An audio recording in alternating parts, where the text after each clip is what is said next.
Hello दोस्तों, आपका स्वागत है आपके अपने YouTube channel read speed knowledge में। और आज के इस वीडियो में हम देखने वाले हैं परिवार का अर्थ, परिवार की परिभाषा एवं परिवार का महत्व, परिवार की विशेषता। तो चलिए वीडियो शुरू करते हैं और सबसे पहले देख लेते हैं परिवार का अर्थ। तो परिवार यानी फैमिली शब्द का उद्गम लैटिन शब्द के फैमुलस से हुआ है।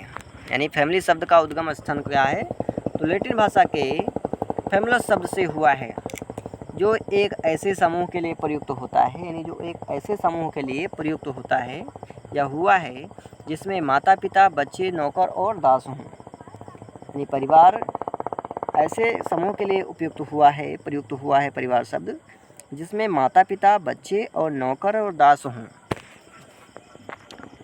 किंतु साधारण अर्थ में विवाहित जोड़े को परिवार की संज्ञा दी जाती है। किंतु साधारण अर्थों में विवाहित जोड़े को परिवार की संज्ञा दी जाती है।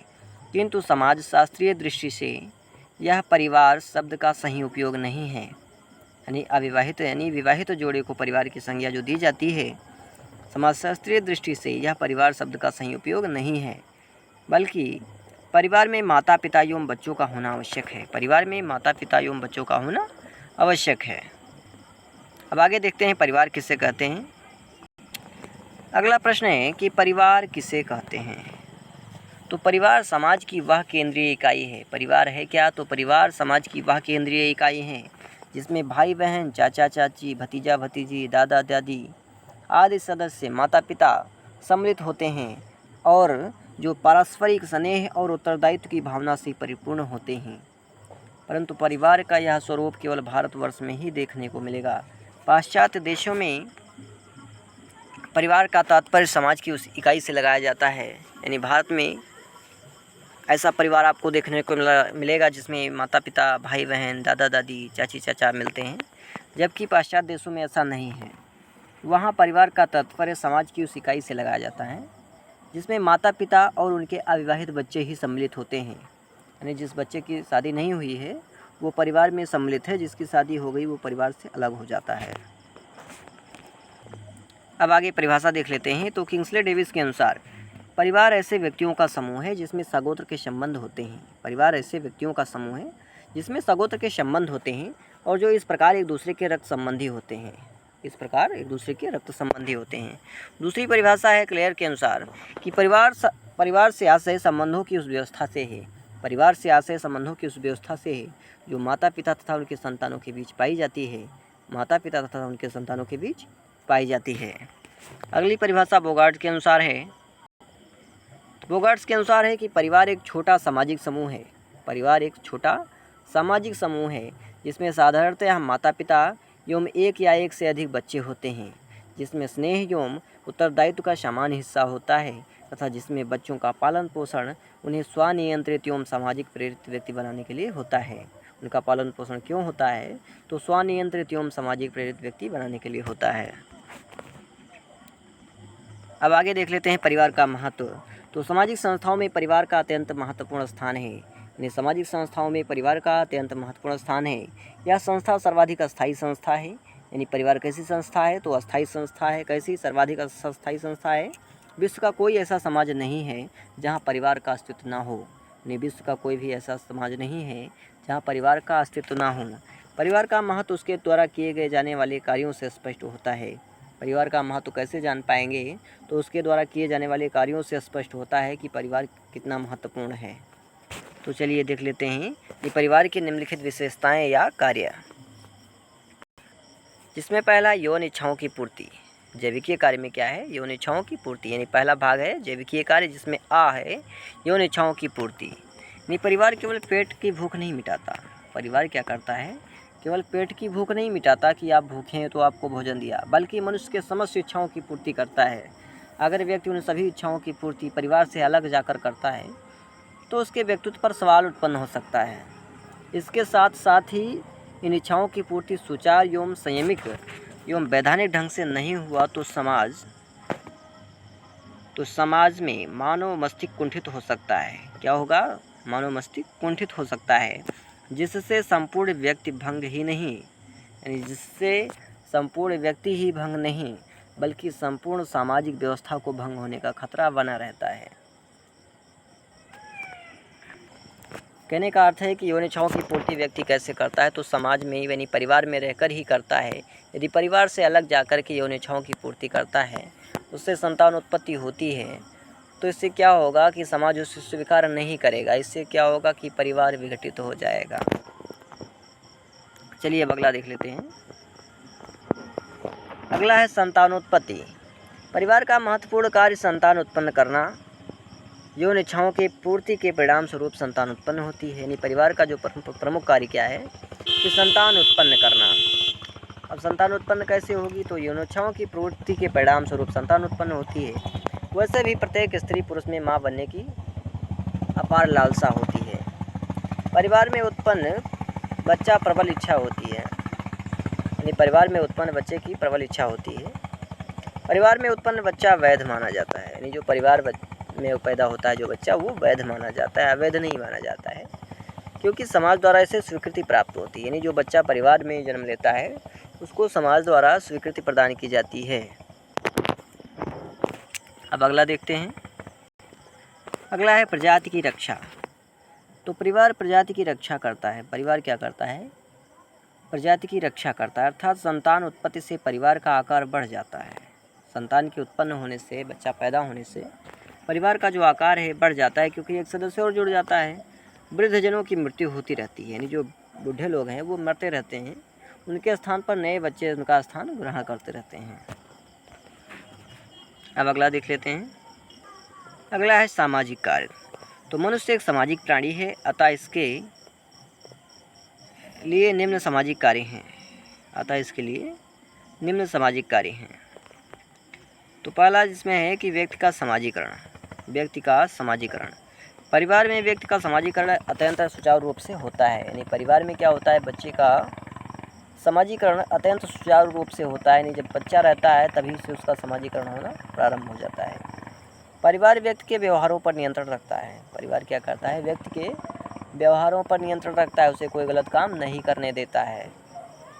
एंडरसन के अनुसार, यानी एक जो समाजशास्त्री हैं एंडरसन, इनके अनुसार क्या है कि परिवार ही व्यक्ति की पाशाविक प्रवृत्तियों पर नियंत्रण रखता है। यानी जो पाशाविक प्रवृत्तियां हैं, यानी मनुष्य की जो पाशाविक विकृतियां हैं, यानी जो गलत भावनाएं हैं, उस पर नियंत्रण कौन रखता है, तो परिवार ही रखता है। उसे सामाजिक सीख देता है तथा उसकी आदतों का निर्माण करता है। और इसमें अच्छी अच्छी आदतों का निर्माण कौन करता है, तो परिवार ही करता है। समाज के बारे में कौन बताता है, तो परिवार ही बताता है कि भाई ऐसा कार्य करना है, ऐसा नहीं करना है, क्योंकि ये समाज विरोधी कार्य हैं। चलिए अब अगला देखते हैं। अगला है सामाजिक दुर्घटना से रक्षा। तो परिवार अपने सदस्यों की अनेक संतोषजनक परिस्थितियों में रक्षा करता है। वह अपने सदस्यों की प्रतिष्ठा पर विशेष ध्यान रखता है कि प्रतिष्ठा पर आँच न आने पाए। वह उनकी सामाजिक सुरक्षा के लिए प्रयत्नशील रहता है, सदैव प्रयत्नशील रहता है सामाजिक सुरक्षा के लिए। अगला है जीवन साथी का चुनाव। तो परिवार जीवन साथी का चयन करता है। परिवार ही जीवन साथी का चयन करता है। यानी लड़के के लिए लड़की लाता है, लड़के के लिए लड़की लाता है, और लड़की के लिए लड़का कौन खोजता है, तो ये परिवार की जिम्मेदारी होती है। यानी जीवन साथी का चयन कौन करता है, तो परिवार ही करता है। वह लड़के लड़कियों में के वैवाहिक संबंधों को मान्यता भी देता है। लड़के लड़कियों की जो वैवाहिक स्थिति होती है, वैवाहिक संबंध होते हैं, इसको कौन मान्यता देता है, तो परिवार ही देता है। अगला है आर्थिक कार्य। तो परिवार निम्न आर्थिक कार्य करते हैं। आर्थिक कार्य में देखिए परिवार की क्या भूमिका है, तो धनोपार्जन यानी धन अर्जन करना, उत्तराधिकारी की व्यवस्था करना। यानी परिवार क्या करता है, अपनी मृत्यु से पहले, यानी परिवार में जो सबसे बुजुर्ग होते हैं, अपने मृत्यु से पहले अपने संपत्ति का उत्तराधिकारी की व्यवस्था, यानी अपने उत्तराधिकारी की व्यवस्था कर देते हैं कि हमारी संपत्ति को कौन देखेगा। संपत्ति की व्यवस्था करना, संपत्ति की व्यवस्था भी कौन करता है, तो परिवार ही करते हैं। इसमें आप अपने तरफ से भी बहुत कुछ जोड़ करके लिख सकते हैं। चौथा है कि पालन पोषण संबंधी कार्य। ये परिवार निम्न पालन पोषण संबंधी कार्य करता है। यानी बच्चों का लालन पालन करता है। यानी बच्चा जब पैदा होता है तब से लेकर के बड़ा होने तक परिवार ही बच्चे का पालन पोषण करता है, उसको शिक्षा दीक्षा देता है। भोजन तथा वस्त्र की व्यवस्था करना, भोजन की व्यवस्था करता है, कपड़े की व्यवस्था करता है, कौन करता है, तो परिवार ही करता है। आवास की व्यवस्था आदि, यानी आदि से आप समझ सकते हैं इसमें परिवार की बहुत ज़्यादा भूमिका होती है। यानी बच्चे को खाना कहाँ है, पीना क्या है, कैसे क्या करना है, क्या पहनना है, यानी बच्चा क्या करता है, परिवार में ही जन्म लेता है और अंततः सारी क्रियाएं प्रारंभ करता है और अंतिम में वो परिवार में ही मर जाता है। तो परिवार के बहुत सारे कार्य हैं। अगला है शैक्षिक कार्य। तो परिवार के शैक्षिक कार्य महत्वपूर्ण हैं। परिवार के जो शैक्षिक कार्य हैं महत्वपूर्ण हैं। इसे जीवन की प्रथम पाठशाला माना जाता है। इसके अलावा परिवार अनेक धार्मिक, सामाजिक, नियंत्रण, सांस्कृतिक कार्य आदि कार्यों को संपन्न कराता है। यानी शैक्षिक कार्य कौन कराता है, तो परिवार में ही रह करके व्यक्ति यानी बच्चा शैक्षिक होता है, यानी शिक्षा को सीखता है। इसके अलावा धार्मिक, सांस्कृतिक, सामाजिक, राजनैतिक आदि कार्यों को भी संपन्न कौन कराता है, तो परिवार ही कराता है। अब आगे देखते हैं। आगे है परिवार की विशेषता। आगे है परिवार की विशेषता। तो सार्वभौमिकता। पहला है सार्वभौमिकता। परिवार सभी समाजों एवं संस्कृतियों में पाया जाता है। परिवार जो है सभी समाज और सभी संस्कृति में पाया जाता है। ऐसा नहीं है कि केवल हिंदू समाज में पाया जाता है या मुस्लिम समाज में पाया जाता है। ये सभी समाजों में पाया जाता है और सभी संस्कृति के लोगों में पाया जाता है। मानव परिवार में ही जन्म लेता है और मृत्यु पर्यंत तक परिवार में ही रहता है। अगला है भावनात्मक आधार। परिवार मानव की भावनात्मक और सत्ताओं की संतुष्टि करता है। प्रेम, स्नेह, त्याग, सुरक्षा आदि बातें परिवार में ही पाई जाती हैं, अन्यथा अलग आपको नहीं मिलेंगी। अगला है सीमित आकार। तो सीमित आकार से तात्पर्य परिवार के सदस्यों की संख्या कम होने से। सीमित आकार से क्या तात्पर्य, इसमें सुमित लिखा है, इसको सही कर लीजिएगा। सीमित आकार से तात्पर्य परिवार के सदस्यों की संख्या कम होने से है। छोटे आकार के कारण ही मानव का समुचित विकास परिवार में संभव हो पाता है। यदि परिवार अधिक हो जाए तो उसमें क्या होता है, विकास नहीं होता है बल्कि विनाश होने लगता है, विघटित होने लगता है परिवार। क्या है कि छोटा परिवार सुखी परिवार की संज्ञा दी जाती है छोटे परिवार को, क्योंकि अक्सर होता क्या है कि बड़े परिवार में कमाने वाले कम होते हैं और खाने वाले अधिक होते हैं। इसलिए बड़ा परिवार क्या करता है, विकास नहीं कर पाता है छोटे परिवार की अपेक्षा, इसलिए छोटा परिवार उत्तम होता है। आगे देखते हैं। अगली विशेषता है सामान्य निवास। एक परिवार के सभी सदस्य एक ही स्थान पर निवास करते हैं। कह लिया जाए कि एक ही छत के नीचे निवास करते हैं। एक परिवार के सभी सदस्य एक ही स्थान पर निवास करते हैं।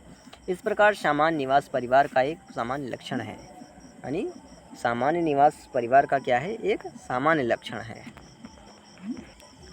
अगला है सदस्यों का उत्तरदायित्व। तो परिवार में सदस्यों का उत्तरदायित्व सबसे ज़्यादा होता है। परिवार में सदस्यों का उत्तरदायित्व सबसे ज़्यादा होता है।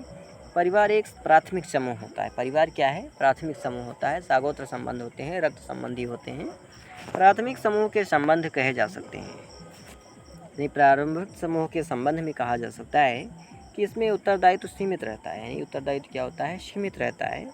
परिवार के लिए मनुष्य हमेशा कार्य करता है। अपने परिवार के लिए मनुष्य क्या करता है, हमेशा कार्य करता है। वह इतना व्यस्त रहता है कि परिवार ही उसके लिए सब कुछ हो जाता है। यानी अपनी परिवार के लिए व्यक्ति इतना व्यस्त रहता है कि उसके लिए सब कुछ क्या है, उसका परिवार ही है। परिवार में स्त्रियां और पुरुष दोनों ही कठिन परिश्रम करते हैं। परिवार में ऐसा नहीं है कि केवल पुरुष ही परिश्रम करते हैं, स्त्रियां भी बराबर की हकदार होती हैं, बराबर परिश्रम करती हैं। तो अगला देखते हैं। अगला है सामाजिक नियंत्रण। तो परिवार द्वारा सामाजिक नियंत्रण होता है। यानी परिवार द्वारा क्या होता है, सामाजिक नियंत्रण होता है। जैसे विवाह द्वारा, उत्तराधिकार द्वारा, शिष्टाचार, धर्म आदि से संबंधित सामाजिक नियमों का ज्ञान कराकर परिवार अपने सदस्यों पर नियंत्रण बनाए रखता है। यानी व्यक्ति जो होते हैं क्या करते हैं कि परिवार में, यानी जो परिवार हैं, अपने सदस्यों पर नियंत्रण बनाए रखता है। कैसे, तो शिष्टाचार, उत्तराधिकार, विवाह आदि समाज से संबंधित जो ज्ञान है उसका ज्ञान करा करके बच्चे को उसका नियंत्रण करता है, समाज के अनुरूप उसको बनाता है। तो आज के लिए इतना ही। आशा करते हैं वीडियो पसंद आई होगी। यदि वीडियो पसंद आए तो ज़्यादा से ज़्यादा शेयर करें, लाइक करें और चैनल को सब्सक्राइब करें। मिलते हैं अगले वीडियो में।